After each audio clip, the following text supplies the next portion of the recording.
Hey everybody, it's MusicMan82, and I'm here today with a really weird video because I only drink beer, and today I've got a lot of friends who all are much more knowledgeable than I am about bourbons and scotches, and I think we have, what, 7 to try today? Yeah, 7. Yes, Aria's excited about it. So, we have a really rare one that we'll do at the end, thanks to Rob. So, Rob, Tony, who you know Mike from previous videos, tell us about this one.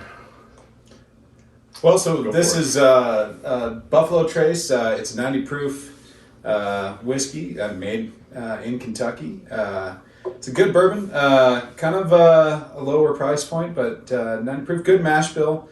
We should get some good corn notes and a little bit of rye in there, but I haven't had a Buffalo Trace in a while, so I'm kind of interested to give it a taste. So I purchased this bottle as kind of a, let's try to see what this whole thing's all about, because I have not been a huge fan and I'm learning. So I believe this whiskey, it's aged 4 years, I think is the standard for Buffalo Trace. So kind of right off the bat, you can definitely smell the newness in the nose. I don't know if anybody else is getting that, but definitely doesn't have the nose that you get with an older whiskey. It's the mellowness that you get, but still definitely got oak notes right off the bat, and I think I'm catching some. I get a little caramel. Yeah, caramel, maybe vanilla, and definitely corn. I'm getting a big corn vibe out of it.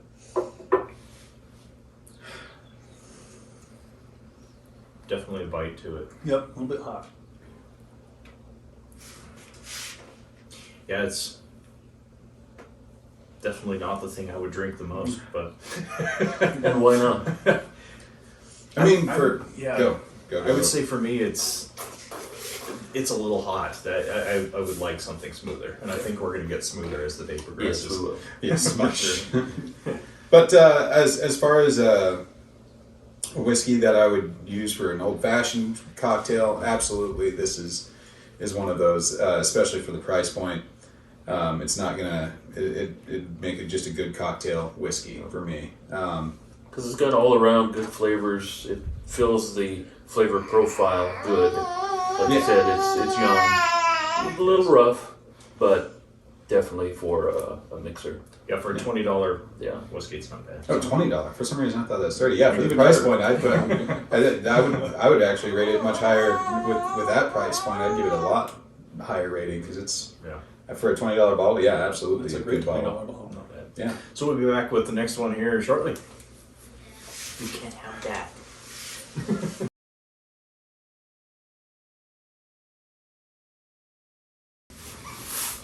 All right, second up we have this one from High West. This is one that Rob brought over. He'll tell us a little bit about it. So yeah, this is a blended bourbon out of Park City, Utah.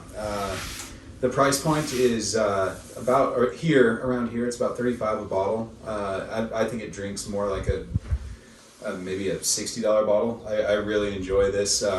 It's 46% ABV, but I think it drinks real smooth, and it's just very nice off the nose. Lot more caramel. Definitely not as hot as the last Buffalo Trace for me. You can tell it coats your tongue a little bit more. Yeah, my nose was, I got some charcoal on the front. Definitely some charcoal vibes, and then in the back off the palate as well. Definitely not as much corn as the Buffalo Trace. What do you think, Tony? What do you got off this? I like it's not as upfront and aggressive with the caramel and the brown sugar that the Buffalo Trace had. This is a little blended, nicely blended, a little mellower. It marries well together, so it's a good sipping whiskey that I would rather drink this one straight than mix it as a cocktail. Absolutely. Yeah, I still make a good old fashioned for sure. Definitely make a good old fashioned, but I might hit you if you did that. But I definitely agree with the distiller's claim that this is a thoughtful person's whiskey. Definitely one that you sit on the front porch and drink on a nice, cool summer evening. And still got all those classic bourbon characters to it For sure. that you're not gonna miss. For whiskey out of Utah, that comes damn close to Kentucky. Oh, yeah. Yeah, for sure. Yeah, and they make some really great, unique products as well. Their campfire is absolutely fabulous. That's got a much higher price point, around $75 a bottle, and that one's peaty, smoky, and crazy. But this one's just like Tony said, this is just a good sipping whiskey. And you gotta love the handcrafted look of the bottle too. It's just And you know what? That is, I'll tell you one thing. The bottle means a lot. I don't care what you say. It does. I am a whore for labels. Yeah. So next, I think we're going to jump across the ocean, right? aye, laddie. All right. We'll be back in a sec.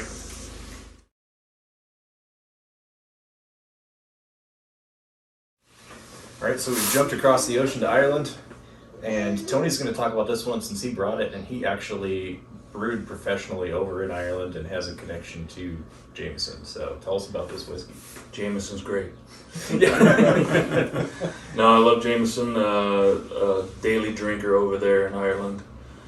This particular one is their stout edition, and what they did was they teamed up with a small craft brewery over in Ireland called 8 Degrees Brewing, and after they aged some Jameson in whiskey barrels, they gave those whiskey barrels to the brewery, and the brewery then aged their Irish stout in these said barrels.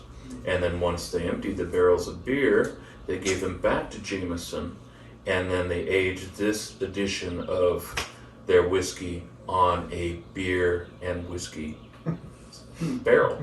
That's Just awesome. go back and forth. And it, because it's stouts, they have some chocolatey, caramely notes to them. It does come through in the whiskey just slightly, which makes this a unique, kind of a special series. And what do you guys think of it? Very smooth compared to the other two. Yeah. Compared to base Jameson, I'm still nosing it because it's got such an interesting nose. the vanilla and Vanilla is Nose. definitely big. And like you don't smell the stout in there, but there's some beer characteristic that I'm getting from it. I can't quite identify what I'm sort smelling. of bready. Yeah, that's it. Yeah, there's a little bit of yeastiness to it.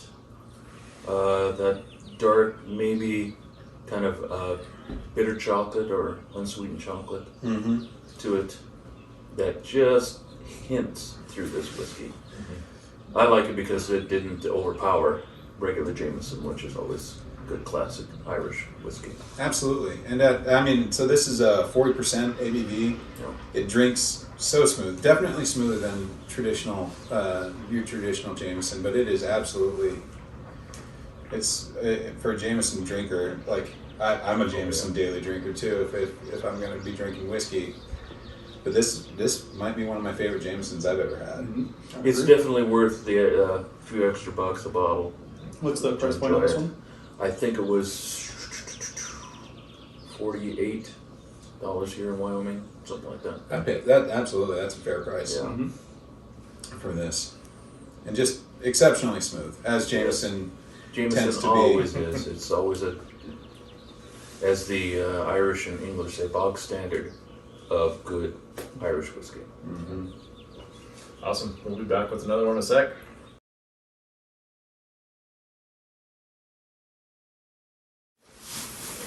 All right, we're back with number 4. This is the 10-year Glen Moray. This is one Tony brought. He'll tell us a little bit about it. I'm busy drinking. What do you think, Ron? Well, so this is a 10-year-old Highland Scotch.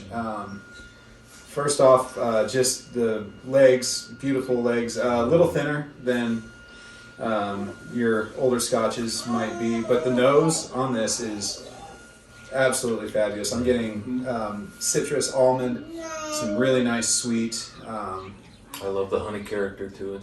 Honey, It's yeah, just, for sure. And light flower, probably, since it's Scottish, it's probably heather honey. Yeah. Very easy drinking. This would be a good entry Scotch. It is an entry somebody Scotch. I discovered this way back when. not trying to date myself, but it was probably the third Scotch I tried, and it really pushed me over the edge to really appreciate a good Scotch. And you know, you move on from there, bigger and better and bolder, but it's always a good standard. Absolutely. 43% ABV. It drinks smoother than that for me. It drinks as for a 10-year Scotch. This is probably one of the better 10-year Scotches I've ever had. Super good entryway into the world of Scotch. Little harsh, maybe on the back end of the palate. The back end is a little hot. A little hot. Just a little hot. But that first sip is fabulous. Mm-hmm. So, for comparison, what's the price point on this one? Here in Wyoming, it's a little cheaper than for me in Montana.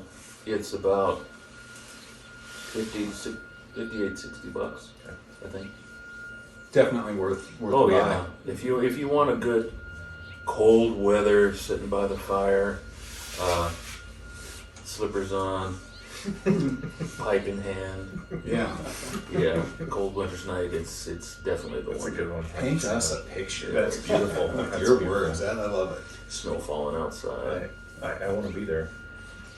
That's awesome. We'll be back. You can Yeah. for the price of a bottle. I think we have another Scotch next, don't we? I believe Two more so. Scotches. More, yeah. coming. Yes, we'll be back in a sec.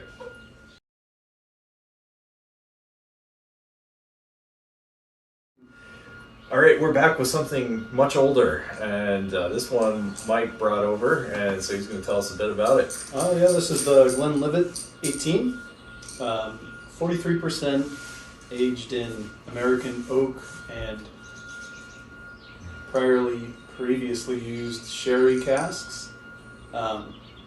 It is a moderate price point for a Scotch this age. I think it's about $90 a bottle. But And what region is this is Speyside. Speyside? To me, this whiskey is very smooth, incredibly drinkable, and very approachable for somebody that's getting into that higher echelon of Scotch. So if you're new to it and want to explore it more, I think this is a good segue from some of the entry levels. I love the buttery quality to this one. It is just smooth as butter at that age. The younger Glenlivets aren't, but this one has got that. Yeah, to me, I get a little. Bright's the word that comes to mind. Like it's got a lot more flavors that they're not muted. They're kind of bigger and may sound stupid, but No, that's absolutely. I just tasted it. Bright is where it's at. Yeah. I'm definitely getting the mouthfeel that Tony was talking about with the butteriness. Off the nose, I'm getting some like stone fruit. I got bubble gum. It really weird. Like there was a moment there where I had like this small bit of bubble gum flavor, but probably connected to the stone fruit. Yeah. Compared to the Glenmorangie, definitely got the smoothness throughout the palate. The finish is super smooth. For the price point, 90? About 90, yeah. Yeah. Exceptional for that price For point. that age, 18 years, Yeah. sitting in a cask, waiting for us. That's pretty good. Yeah. As far as tasting notes, though, I'm a little stumped on it. I usually can pull out a little bit more. I'm getting almost like a buttered popcorn. Yeah. Yeah, there's that almost yeasty sort of flavor to it, but Yeah. it's But a lot of nice light caramel notes and brown sugary notes. And it's just very tasty. Yeah. But also, once again, super approachable. Mm-hmm. So if you're in a novice, not a huge whiskey drinker, this one, if you're looking to enter a little higher barrier of entry as far as price point, but still something that's approachable and absolutely drinkable, this is right there. Yeah. This is that. And you don't have to get into the whole peat smoke arena yet with this. Yeah, absolutely. So it's a nice moving on up Scotch by For all sure. means. This is I would put this in special occasion Oh, definitely. area Yeah. for sure. Yep. Absolutely. No old fashions. No old fashions with this. Yeah, this I would definitely save this for birthdays and Yeah. special occasions. this is a Christmas gift, so it's opened on Christmas and birthdays. Yeah, absolutely. It's a perfect one to share with people who can appreciate a good, well-aged scotch. It's also opened on Tim's tasting days. Yes. I appreciate it. So we got 2 more to come. We'll be back in a bit.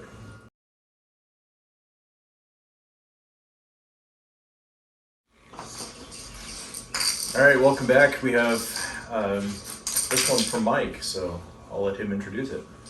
So we are drinking the Oban Distillers Edition, which is scotch that's about 15 years old, that's double matured, and this particular bottle was distilled in 2004, then matured on sherry oak, Spanish sherry oak casks, and bottled in 2018. It's a 43% scotch, and you definitely get the sherry notes right up front. It smells amazing. On the nose for sure. Yep, the sweet of the sherry, for sure. Little medicinal, which, and in a good way. When people say medicinal, Yeah. they're like, oh, I don't, like, what does that mean?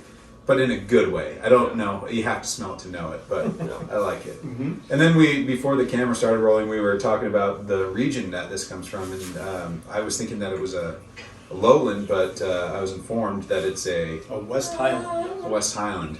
So it's in its own unique region, which is interesting.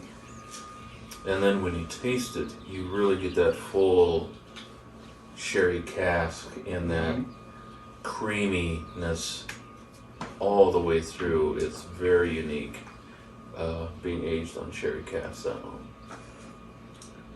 Price point on this one? This is a little pricier. This is about $150 to $200 a bottle. Yeah. I get some charcoal too on the nose. This is unpeated? Unpeated. Unpeated. But there is a smoky. Yeah, I think it comes with that medicinal quality. Yeah. Combination right there. And it's my favorite whiskey. One of my favorite scotches I've ever had was an Oban 18, and I would put this. I'm gonna have to take another couple sips, but right now, even with it might be better. This is my current favorite scotch. I love peaty scotches, but man, this is just fantastic all around. This is my go-to when I want something fancy to drink. It's got some interesting spice notes in it as well, like almost like a cardamom or like an allspice. Yeah, not quite peppery, but Right. but pushing that boundary of almost pepper But super smooth. Smooth all the way through. all the way through. Amazing mouthfeel. Yeah, that creaminess of the sherry, really, I like that a lot. What are your thoughts, Tim? Yeah, It's great. Tim, This these is- are Some of my favorites so far, without a doubt. It's just really, really smooth, and So could you be a scotch drinker? I think I could. Yes, it's Another probably. convert. I'm still a beer person, but I definitely appreciate it. Well, most scotch drinkers are beer drinkers. Yeah. Yes. Goes hand in hand. You can't make a good scotch without making a good beer. Yeah. This is It's true. right up there. This is top 3. Absolutely scotches that I've ever had. This is good. Thank you for Yes, bringing thank this. you. Cheers. Thank you very Pleasure much. to share. All right, we got one more coming, and this is a really fun and rare bottle. So we'll be back in a second.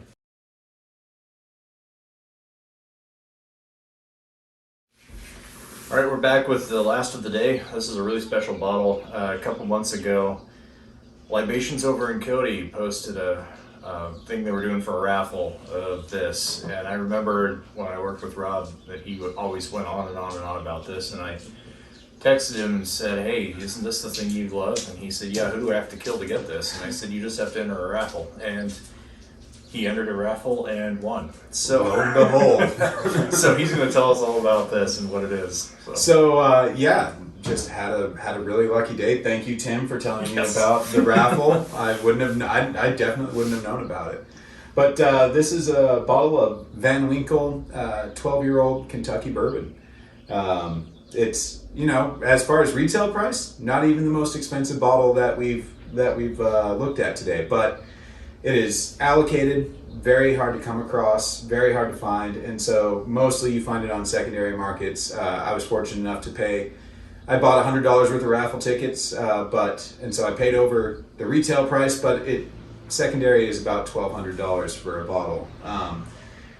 Nobody really knows the blend. I'm not going to know the mash bill or anything about it. They keep it very secretive about what they do with the Vanwinkle line, but this is the Vanwinkle 12-year-old Lot B, 43.6% ABV. So one of our higher ones. I think the High West was a little bit higher, but I'll take some impressions. I know everybody's had a taste of this bottle except for Mike over here, so I want him to kind of give us his first impressions. Yeah, I haven't tasted it yet. I've just been living in the smell of it. Living in the nose. So good.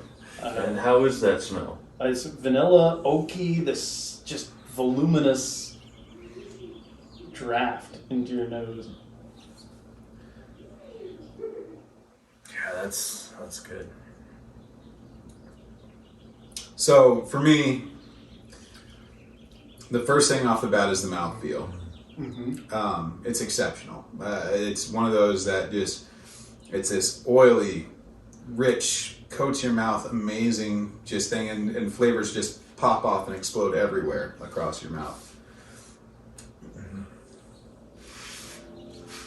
It's just bursting. There's that citrus that's well balanced with everything else in there. I mean, it just pops. That is a fantastic bourbon. Yeah, so many different sugars in this, with the caramel and the brown sugar type sugars that just, like I said, every sip, it just rockets off in your mouth that it takes you quite a few seconds to really comprehend what you're tasting. Yeah. And this is a bourbon. We've come back across the pond and it's got that bedrock bourbon character, but it's so smooth from the front to the back. The nose is just preparing you for what's going to happen on your palate, and it just continues. This is really a highlight. Continues. Thank you so much for Yes, that. Thank you, Rob. Very It's much. meant to be shared. Whiskey is meant to be shared. Absolutely. Tim, what's your thoughts? So we tried this a couple nights ago, and so this is my second go around at it. To me, the brown sugar that Tony mentioned is the big thing that I get out of it. It's the flavor profile is just, it's huge. There's so much going on, you kind of don't know where to start. And that oiliness really just smooths across the whole palate and makes everything such a delight. So why is it? What makes it more oily? Like in the Just process? the glycerins Okay. in there, they're so highly developed from the fermentation. So they really took good care to ferment this prior to distillation well, to develop all those glycerins, which is the legs, is super leggy. Especially for a 12-year-old Yeah. aged product. That's what's special about the Vanwinkle, Pappy, and other lines of bourbon, in my opinion, is that they do take great care to really take the selection of their blend and make it into something special. Like, yeah, there's a lot of Pappy hype out there, and it's probably a little overblown. Would I pay $1,200 for this bottle? Well, first off, I don't have $1,200, so no. But is it worth over its MSRP? Definitely. Definitely. Yeah. Without a doubt. Absolutely. This is right up there as far as a special occasion. Money for value, it's spot on. Yeah. $100 worth of raffle tickets is a small price. Exactly. For this. Absolutely. Yeah. Yeah, it's great for sure. And just because of the rarity, it does make it that much more special. Mm-hmm. Whether it's hyped or not, yeah, that's all right. A lot of things are overhyped That's part of these what makes it days. fun, right? Yes, Yeah, it is. It really is. We'll just add to that hype.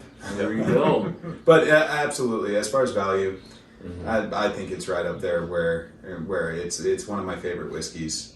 And now that I haven't had to pay out the nose to Oh, definitely. have it and drink it and taste it, it's definitely worth some hype. Yeah, what did you tell me you paid for one shot of it? 60 Yeah. For the his- 23 year. For his, Yeah. yeah. for a taste of a 23 year at one point. And this is not quite the 23 year old Rip Van Winkle level, but it is still super solid, amazing tasting notes. I really agree with that citrus. It's bright, once again, that word bright, it comes across, but it's also got some real smooth, mellow, just amazing notes in there of sweetness. And one of the things I noticed too is coming back across the pond, I noticed just a little bit more heat in this one than I did in the scotches for sure. Oh, definitely. But it is much smoother than the other bourbons that we had. And that's what sets bourbon typically away from scotches is, you have a higher proof. over here the country's so young and been doing this for a lot less years, where over across the pond they've been doing it for generations and generations, and they've got it down pat. And of course all those immigrants came over and plied their trade here with what they had, which was a lot of corn. And that's where that great bourbon character comes from, is all that corn. And these guys have knocked it out of the park. And all you can do is thank you, Rob, for letting us enjoy this. Thank you for enjoying it with me, Jim. Yeah, thank you all for being here for this. This is great. Cheers. So, cheers. Cheers. Cilantro. Cilantro.